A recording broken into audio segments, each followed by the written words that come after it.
Keke sa akwado mpiba. Ana apalo pia na. Ba ye bido na 17. Ose na Yas na bata no ga. Ebata. Mana wacha pa mbabo eke no nna. Mazi se we apukodu Celestine Iweze. Tasco ezemo.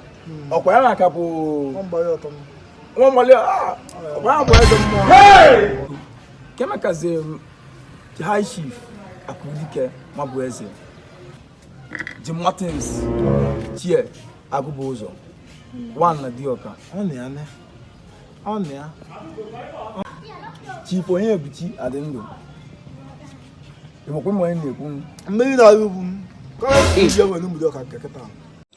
aka Ebube Chukwuzo, CEO the Files Interior Global Ventures, dealer in all kinds of tiles, water collector, and accessories. Ọ̀pọ̀ ọ̀nà n'umudu ọ̀tá. Báyà abụọ onye ọcha. Honorable Chief Chuks Agubandieze Akomajitaku na Dioka, Chairman Mpipa Community. Oya na-eme mkpa. Sewu.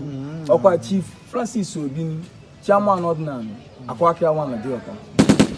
Iyeli Ọba na Dioka. Ezigbo mmadụ. Ọkwa ọnụ ya le. Na oya na-eme mkpa. High Chief Tochukwu Ọmabike. Idechi na-eme eze.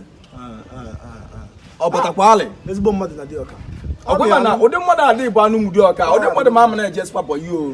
Ọkwa mgbọgwụ aka mma na-ejezi o. Daa ya adịgo mma. Daa ya amago mma. Esi na mkpepe ya dị egwu. Idechi na-eme eze.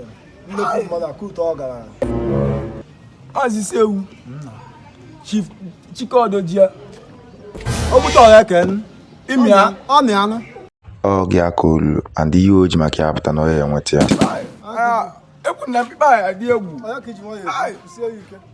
Nwe nke nju esi na ọ bụ na m anata law na this man nọ na-alị ya Chief Chukwudi Ilanugo.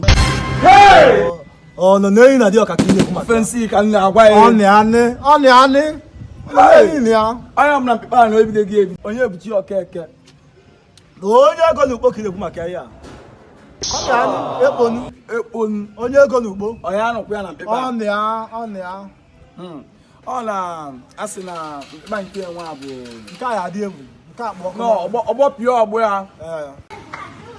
Anụkwu na Ọnụọla Peter Okwuchukwu. Eze anyị ụmụ Dioka. Ọ na anị. Ọ na-akwadokwu mkpepe a. Ọ na anị. Eze anyị ya. Maazị Sewu eze nwaanyị akọ na aka n'ọzọkwa ya. Ọ na anị. Ndị obere eze. Ya na ijele mmiri pan. Na mkpepe a. Ọ na anị. Ọnwụlọ ọka nje chọọ isi. Makwa na ọgbọ pịa ọgbọ ya. Ekotekwa n'okwu. Ijela ya agbasịkwa. Ihe si m ịza ka m okwu mmanụ. Ma ajọ ọfịa nwa nna Dioka na ya. Mmụọ ụmụ Dioka ji wee bido obe ya abịasị gbasị ya. Nwayọ emebikwana ife.